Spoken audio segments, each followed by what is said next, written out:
Sexo e obsessão. Capítulo 18. Os labores prosseguem. Encontrava-me profundamente sensibilizado ante a sabedoria da espiritualidade, graças às providências tomadas para a solução de um problema tão grave. Daquela vez, o encontro com a verdade dera-se de maneira totalmente imprevisível, sem discussões violentas, nem processos vigorosos de debates, ou sequer se utilizando de recursos mediúnicos pelo transe, no qual servidores reencarnados ofereciam a instrumentalidade orgânica a fim de diminuírem o impacto das construções psíquicas deletérias que necessitam sempre ser atenuadas. A presença da veneranda entidade, que trouxe a programação futura já elaborada, bastou para modificar a situação dominante. Os seus argumentos, vazados nas expressões do amor, que alcançava dimensão grandiosa, graças ao seu renascimento carnal, para atender o filho extraviado e uma das suas vítimas mais infelizes, produziam um efeito surpreendente no alucinado enfermo espiritual. Madame X, que se renovava em razão do despertamento para uma nova realidade, seria responsável pelo reduto de misericórdia, onde seriam recolhidas as vítimas das tempestades morais que se deixaram arrastar pelos ventos da loucura, às quais não se permitiu resistir. O incoercível poder do amor desmantelava o castelo de perdição, erguido há mais de 200 anos pelo transbordar das paixões primitivas que retinham o antigo marquês e algumas das suas vítimas. Percebendo minhas reflexões e conhecendo meu interesse no destrinçar dos mecanismos obsessivos e autoobsessivos, o irmão Anacleto acercou-se-me e elucidou-me com critério e prudência. Miranda, referiu-se em tom fraternal, não obstante a sua ascendência espiritual. Estamos sempre diante da própria consciência que registra todos os pensamentos e ações de que somos objeto, responsável pelas nossas construções morais e espirituais. Durante muito tempo pôde permanecer adormecida e os seus conteúdos parecem bloqueados pela conduta extravagante ou pela inspiração perturbadora que desvia os indivíduos da trajetória que devem seguir. No entanto, basta um toque de amor e todo um mecanismo semelhante às sinapses neuronais desencadeia sucessivas reações que trazem à tona tudo quanto se encontra aparentemente morto ou desconhecido. Esses impulsos liberam fixações e atitudes transatas que ora volvem a exigir conduta reparadora, quando são negativos ou estímulos novos para ampliação do quadro de valores quando positivos. Por essa razão, ninguém foge de si mesmo. Deus habita a consciência do ser humano e suas leis aí estão exaradas com todas as exigências de que se fazem portadoras. Detendo-se em reflexão, prosseguiu. O drama do Marquês de Sade é o mesmo da maioria das criaturas que se distraem no mundo e preferem as experiências embriagadoras à responsabilidade na vivência do culto dos deveres e realizações morais. A viagem carnal longe está de ser um mergulho sem sentido na ilusão da matéria. Tem finalidades definidas, tais como a necessidade de evolução, de desenvolvimento dos valores internos que dormem no imo de cada criatura, manifestação de Deus que é movimentando-se em área correspondente ao estágio de evolução no qual se encontra, mantendo contato com o mundo de onde procede, através das 1000 formas de comunicações espirituais e de todo um arquipélago de fatos que despertam para reflexões e compromissos dignificadores, guarda as heranças que lhes são peculiares. Ninguém, portanto, que se possa justificar ignorância em relação aos deveres de evolução, porque não seja informado da realidade espiritual. A opção de tornar a vida melhor ou mais agradável depende de cada qual e daquilo que considera mais favorável no seu elenco de prazeres, assim como em relação aos compromissos a que se junge desde então. Na relatividade de todas as coisas, somente o bem é eterno, porque procede de Deus, sendo todas as outras propostas terrenas, transitórias e sujeitas aos soberanos códigos, que estabelecem o seu período de vigência de durabilidade. Desse modo, todos avançamos para a grande luz, demo-nos ou não conta da ocorrência. E quando a teimosia humana atinge níveis absurdos, a divindade interfere para a felicidade do próprio espírito, em razão de haver perdido o contato com a sua realidade interior. Estamos, pois, diante de leis inalteráveis, que funcionam com absoluta precisão e não podem ser derrogadas. Desconsideradas, permanecem nos seus mecanismos automáticos, até alcançarem aqueles que as rejeitaram e são atraídos à retificação. Tudo é perfeito na divina criação. Não pairava qualquer dúvida quanto à legitimidade das informações que o benfeitor me transmitia. Observando a maneira como o Marquês de Sade havia chegado, sua soberba e aparente poder, e vendo-o agora quase vencido, constatava que a lição de amor e humildade da genitora atingira-o de cheio, despertando-o para a renovação que se fazia tardar. Percebendo-me a silenciosa reflexão, o mentor gentil aduziu: sabíamos da excelência dos valores da genitora do Marquês, e consultando-a antes de quaisquer providências que o envolvessem, fomos informados de que também ela programava a liberação do estúrdio, planejando-lhe a futura reencarnação, quando o teria nos braços, iniciando nova etapa do processo iluminativo. Em razão dos fatores do desequilíbrio que o infelicitava, tomara providências para que o palco da reencarnação fosse em área de grande sofrimento, distante dos centros citadinos onde se reunissem espíritos expurgando gravames do passado. A sua seria uma existência breve, de forma que a orfandade e as asperezas do caminho constituíssem-lhe o processo de libertação, considerando-se os limites orgânicos e as deficiências mentais que o aprisionariam no vaso carnal. Não poderia haver providência mais sensata e oportuna que correspondia perfeitamente aos nossos anseios, tendo em vista a necessidade da renovação espiritual do Padre Mauro, envolvido também com a sórdida conduta do seu modelo infeliz. Assim, concertamos a atividade desta noite, reunindo os mais envolvidos na trama do destino, ao mesmo tempo desenhando programas de benefícios inadiáveis para outros que tombaram na urdidura do mal e permanecem nas regiões sombrias e tormentosas da cidade perversa. Tudo acontece sempre para melhor atender aos desígnios superiores.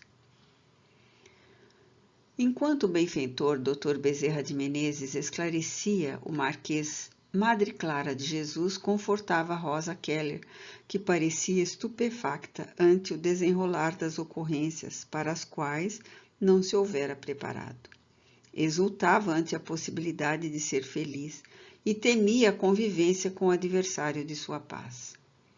A mentora esclarecia-lhe que a reencarnação é bênção de Deus, que amortece as lembranças do passado e abre espaço para novos relacionamentos e para a verdadeira fraternidade, por contribuir com recursos valiosos para o entendimento, a interdependência entre os indivíduos, assinalando-os com a necessidade do auxílio recíproco, no qual surgem novas afinidades e desenvolvem-se sentimentos de amizade e de compaixão. E porque, aduziu a mentora, o processo apenas começa. haverá muito tempo para adaptar a mente e modificar conceitos em torno dos relacionamentos que Deus concederá em relação ao futuro. Quando o perdão é muito difícil de ser concedido, a compaixão desempenha papel de importância, porque todos necessitamos desse sentimento, já que, defraudando as leis de Deus, todos tombamos nos mesmos deslizes e somos credores dessa misericórdia, que é o primeiro passo para que se manifestem as bênçãos do amor. O ódio que nasce do ressentimento e da necessidade de vingança, herança vigorosa do barbarismo que ainda predomina em a natureza humana, nutre-se dos seus próprios fluidos e termina por consumir aquele que o vitaliza. Quando recebe os impulsos da compaixão, diluem-se as teceduras de que se constitui, alterando a vibração morbígena e, por fim, cedendo espaço à comiseração, à ternura, à fraternidade. Tudo, porém, deve começar do ponto inicial, que é o desejo de mudança, a necessidade de renovação. Desse modo, filha, compadece-te de ti mesma e tenta compreender a enfermidade ultriz que assinalou toda a existência desditosa do teu algoz, concedendo-lhe a oportunidade de alcançar a saúde, tanto quanto a necessitas tu mesma. As palavras ungidas de bondade encontraram ressonância no imo do espírito revoltado, que se foi acalmando lentamente, à medida que recebia o influxo de energias restauradoras do equilíbrio a que não estava acostumado. Logo depois, ainda embalada pela voz da mensageira do amor, demonstrou imenso cansaço, alterando o ritmo respiratório. Nesse comenos, Madre Clara de Jesus induziu-a ao repouso, informando-a: dorme, filha, saindo lentamente das sombras densas do passado, ante o amanhecer de um novo e luminoso dia que te espera. Esquece toda a dor e toda a treva que representam o teu ontem, para pensares somente no teu amanhã radioso que logo mais alcançarás. Despertarás em outra casa de reeducação, onde te prepararás, a pouco e pouco, para as dadivosas oportunidades do renascimento carnal. Agora, entrega-te a Jesus e deixa-te por ele conduzir docilmente, como criança confiante que o aguarda feliz. A enferma espiritual entrou em sono tranquilo, sendo removida do recinto ante o olhar esgazeado e surpreso do Marquês de Sade. Compreendendo os conflitos que o assaltavam, o bondoso Dr. Bezerra de Menezes explicou-lhe: como você não ignora, toda treva densa é apenas resultado da luz ausente, que chegando altera por completo a paisagem de horror, concedendo-lhe beleza e claridade. O ontem são as sombras pesadas da embriaguez dos sentidos e da loucura que trazias desde priscas eras, que estouraram em violência vulcânica naqueles dias, gerando maior soma de sofrimento para o futuro. Em decorrência dos vícios e das fixações tóxicas, a morte não libera aqueles que se devotam às baixas vibrações. Antes, os encaminha para regiões equivalentes, onde dão curso aos seus apetites insaciáveis e mórbidos. No entanto, o banquete da ilusão, qual aconteceu a Baltazar, o rei da Babilônia, tem os seus dias contados e logo se consome em labaredas de aflição e de desgraça, que, por outro lado, são o começo de novas experiências para a felicidade. Não foi por outra razão que o apóstolo Paulo referiu-se ao aguilhão da morte e o pecado, isto é, ninguém foge desse pontiagudo instrumento que fere a alma e leva o ouvido ao sono demorado pela morte. Vige, porém, em toda parte a sabedoria do amor, que sempre alcança os espíritos, mesmo aqueles que se comprazem no desrespeito total à vida, que desejam consumir.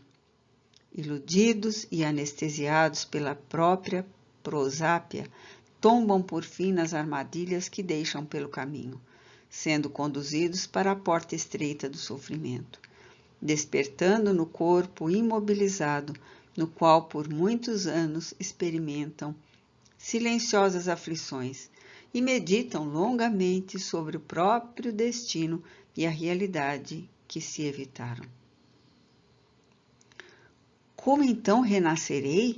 Interrogou aflito o enfermo espiritual. Com as vestes carnais assinaladas pelos distúrbios longamente vivenciados. A idiotia, a paralisia, a deformidade da face serão os recursos prodigalizados pela misericórdia divina para o ocultarem dos inimigos que não o deixariam viver no corpo. Disfarçado, será mais fácil para o êxito do grave empreendimento, dificultando que os cobradores alcancem-no com as suas tenazes de vingança. Isso, porém, não impedirá que tormentos obsessivos naturais, produzidos por alguma das suas atuais vítimas, alcancem-no mediante processo automático de sintonia vibratória. Outros sim, algumas lembranças dos longos anos na cidade perversa, na área sob a sua governança, ressumarão do inconsciente profundo, gerando aflições de alta gravidade, que serão atenuadas, porém, pela presença da Mãe Abnegada, que estará velando por você e amparando-o em todo o transe. Simultaneamente, vinculada pelo ódio que se converterá em amor, Rosa Keller renascerá sua gêmea, a fim de apresentar características genéticas equivalentes, assim recompondo-se e iniciando nova etapa de luz para a própria felicidade. E os companheiros que se encontram sob minha sujeição e vieram comigo a este encontro, que lhes sucederá? Um expressivo número deles, esclareceu o benfeitor, tocado pelo momento feliz, optará pela liberdade que anela e não tem podido fruí-la por motivos óbvios.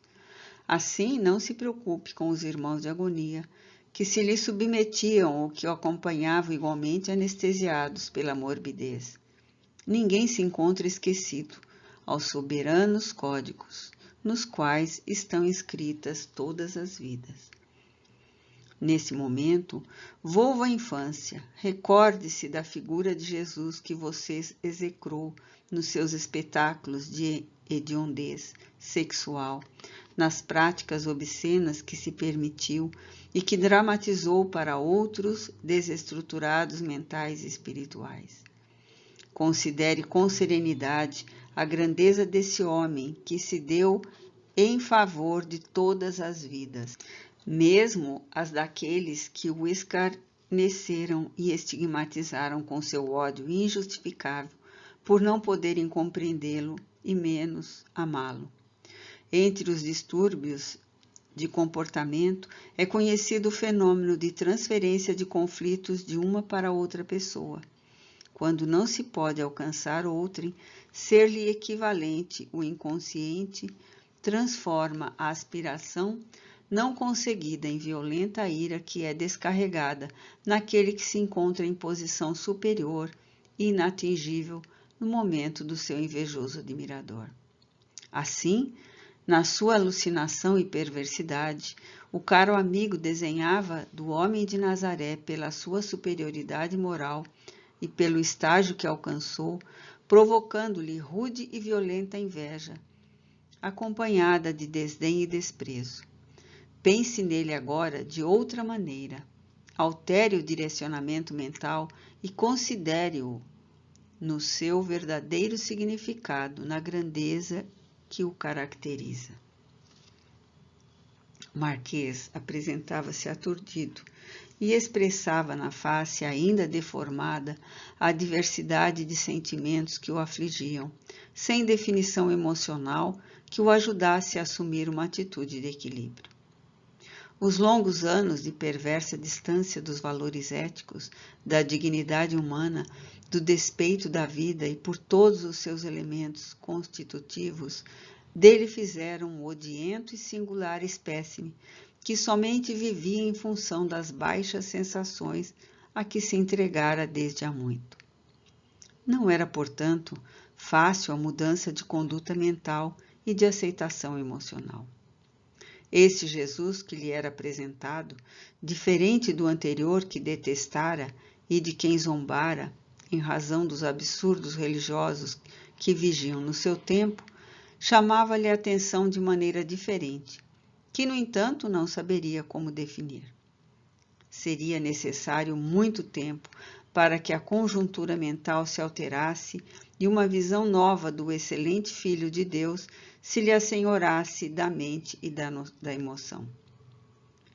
Nesse báratro de conflitos e de incertezas, sentindo-se exaurido, talvez pela primeira vez, o Marquês explicitou: gostaria de dormir, de repousar um pouco, de sair deste pandemônio de conflitos e de desordens mentais que me consomem sem me destruir. Dr. Bezerra de Menezes, tomado de grande compaixão, respondeu-lhe com suavidade: dormirá sim, porque o Pai ama todos os seus filhos, não desamparando a nenhum, especialmente quando estava perdido e agora retorna a casa. Silencie a mente e evite pensar em qualquer coisa. Durma e esqueça tudo, por momentos, a fim de despertar em outra situação e circunstância, para enfrentar a madrugada de luz que o cegará por pouco, de forma a poder contemplar o sol da nova era do futuro que se desenha desde agora. Distendendo as mãos abençoadas pelo trabalho em término de amor, aplicou vigorosas energias no chakras coronário e cerebral, proporcionando ao paciente infeliz o sono restaurador. Alguns segundos transcorridos e ele dormia com alguma alteração, agitando-se de quando em quando, em razão das imagens mentais arquivadas, ora sob psicoterapia refasante. Madame X, que acompanhava as diversas fases da incomum experiência espiritual, chorava discretamente quando o irmão Anacleto e Dona Martina se lhe acercaram, cabendo ao mentor esclarecê-la. A partir deste momento, os vestígios vigorosos da conduta perniciosa de Madame X apagar-se-ão na memória, a fim de que as experiências iluminativas do futuro possam conduzi-la com segurança para o objetivo libertador. Por consequência, serão tomadas providências para acalmar a sua mente, diminuindo a intensidade do vício longamente cultivado, de forma que nos cometimentos do futuro a piedade e a ternura, a misericórdia ante os sofrimentos infantis ajudem-no na depuração moral a que se deverá entregar, superando o homem velho e dando vigor ao homem novo que agora nasce, sob a inspiração de Jesus. Compreensivelmente, após todos os choques morais vivenciados durante esta semana, o seu organismo se ressentirá e um abatimento profundo, assinalado por vários distúrbios psicológicos, tomará conta das suas energias, ameaçando-lhe seriamente a saúde.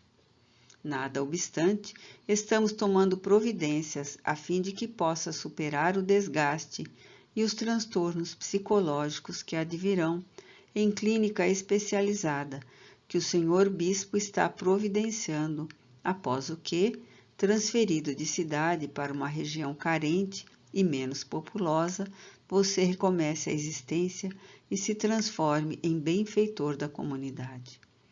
Os seus exemplos constituirão uma bênção para os pobres e desafortunados, que verão no seu testemunho de jovem voltado para o bem uma emulação para a vivência da caridade e do amor, seguindo Jesus na sua condição de modelo e guia da humanidade.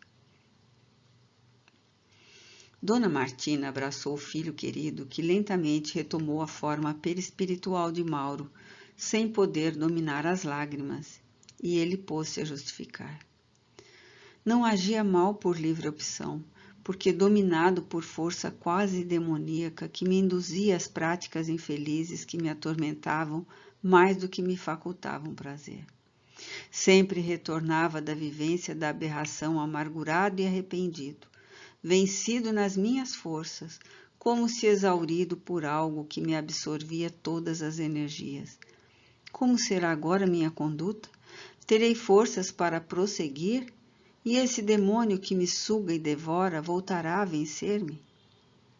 A gentil senhora desencarnado, sem ocultar a alegria ante a renovação do filho, abraçou-o ternamente, como o fez durante a sua infância, e esclareceu serena. Não temas, filho do coração. O amor de nosso Pai convida-nos agora a novas providências, a experiências libertadoras. O passado é bênção que nos impulsiona para o futuro, desde que saibamos aproveitar as suas lições e interpretar o aprendizado que dele fruímos, estabelecendo metas que nos cumpre alcançar. O Pai diligente traçou roteiros para nós, meu filho, que seguidos ensejar-nos-ão a plenitude. Quando recuperado, iremos buscar teu Pai, que levaremos para o lar, que erguerás em favor das criancinhas esquecidas do mundo e lembradas por Deus, a fim de que também ele seja beneficiado. Nesse programa de redenção, receberás também Jean-Michel, a quem deves altas somas de amor e de compreensão, incapaz neste momento de entender o labor em curso. Como somos viajantes do tempo, o que se encontra estabelecido irá sucedendo sem pressa nem tumulto, e cada qual que se encontra em curso no processo irá chegando até que os delineamentos de hoje se tornem realidade futura. No mais, entrega-te a Jesus, nele confia e espera, sofrendo com paciência e renovando-se sem cessar. Jamais nos separaremos durante esse cometimento de libertação de todos nós, os comprometidos com a vida. Agora, filho, dorme e sonha com o dia radioso que logo mais amanhecerá. A vitória pertence a todo aquele que porfia e não para coletar glórias enquanto não termina a luta. Ergue-te, portanto, acima das vicissitudes, enfrenta os trâmites necessários ao reajuste e canta comigo a glória do Senhor que nos ama e labora conosco. Quando a entidade generosa terminou, tinha lágrimas que perolavam transparentes, descendo pelas faces. Nós outros, igualmente comovidos, acompanhávamos a cena de amor maternal, embevecidos e sensibilizados. Duas mães e diversos destinos ali estiveram presentes, construindo o futuro dos filhos tresloucados e arrependidos, que anelavam por nova oportunidade de crescimento na direção de Deus e da vida. Pude então refletir que, enquanto houver mães no mundo, o amor de nosso Pai estará refletido nos seus atos de extrema abnegação e renúncia. Víramos uma delas renunciar ao esplendor de regiões felizes para descer ao vale de amargura, a fim de oferecer braços protetores ao filho revel, sem pensar na própria felicidade de que já desfruta. Enquanto a outra assumiu o compromisso de permanecer no vale sombrio, ao lado do filho dependente, renunciando ao monte de sublimação. Para elas, a felicidade era a liberação dos seus anjos crucificados na agonia, proporcionada pela loucura da própria insensatez. Enquanto não os conduzisse à glória solar, não se permitiriam a ascensão plenificadora.